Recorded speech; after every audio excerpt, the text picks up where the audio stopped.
Alan, we're back again. Going to review a classic today, or a hidden gem. Something, I don't know if it's a classic or not. Probably a hidden gem. Yeah, hidden gem. I reckon. Drunken Irish peasant.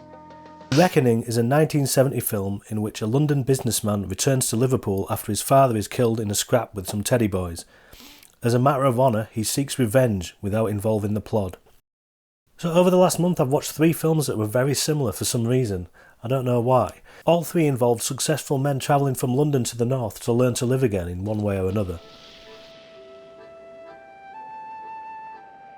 In The Reckoning and Get Carter, that way is through revenge, and in Charlie Bubbles it's through hot air balloons, or something like that. I'm going to disregard that one for now, but it's impossible to watch The Reckoning without thinking of Get Carter, so let's do that.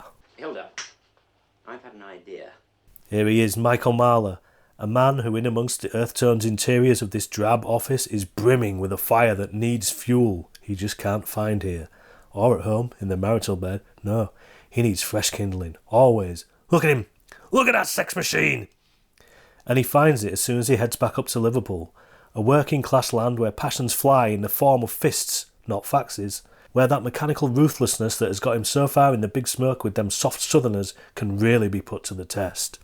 And this is where, to me, it began to feel more like a cross between Get Carter and Husbands. Is this really a quest for revenge? Or is he trying to figure out if he can still get it up? The legs go at 35, the legs. I got a hell of an idea. But this is where it also falters. Where those other films explore this through grit and realism and throwing us right into the action, this one seems to skirt around it like some weird tourist only interested in the beauty spots.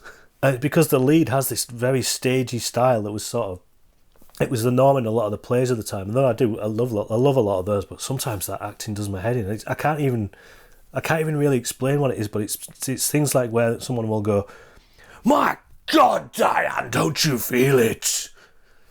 You know, where like in a Cassavetes film, they might just be a look, or like they won't say it.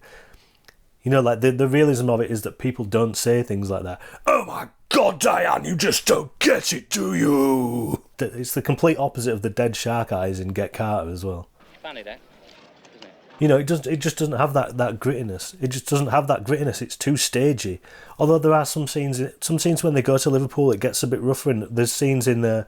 There are some scenes that have the Ken Loach look to it, where the locals really do look like the locals, and it does provide a different flavour to what we've got in London. But it also is just really jarring as well. And maybe that was the point. I don't know. It feels like just everything's in conflict all the time. What kind of pig iron are you made of? Where Michael Caine's vision seems singular, and the Cassavetes' trio just seems to be constantly running from the inevitable or whatever they're doing. Nicole Williamson in this just seems constantly confused, which made me confused. He just seems unsure of what exactly is going on. You know, he seems to be struggling with age, much like the characters in Husbands. He's wondering if he can still get it up. Is he still a man? Can he still provide? Can he be the alpha male that he once was?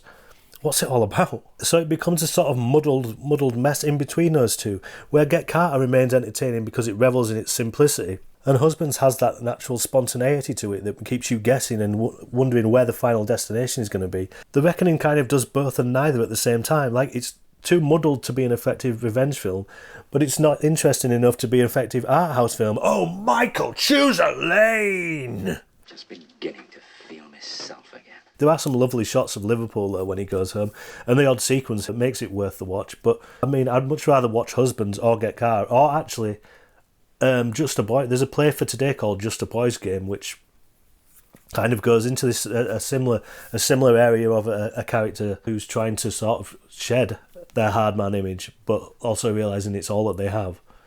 So if I were to recommend something, I'd recommend that over this. But it still is worth a watch. Hi. That's you again. But anyway, that's it for today. We are the Don't Tell Show. If you liked, please subscribe. Bye!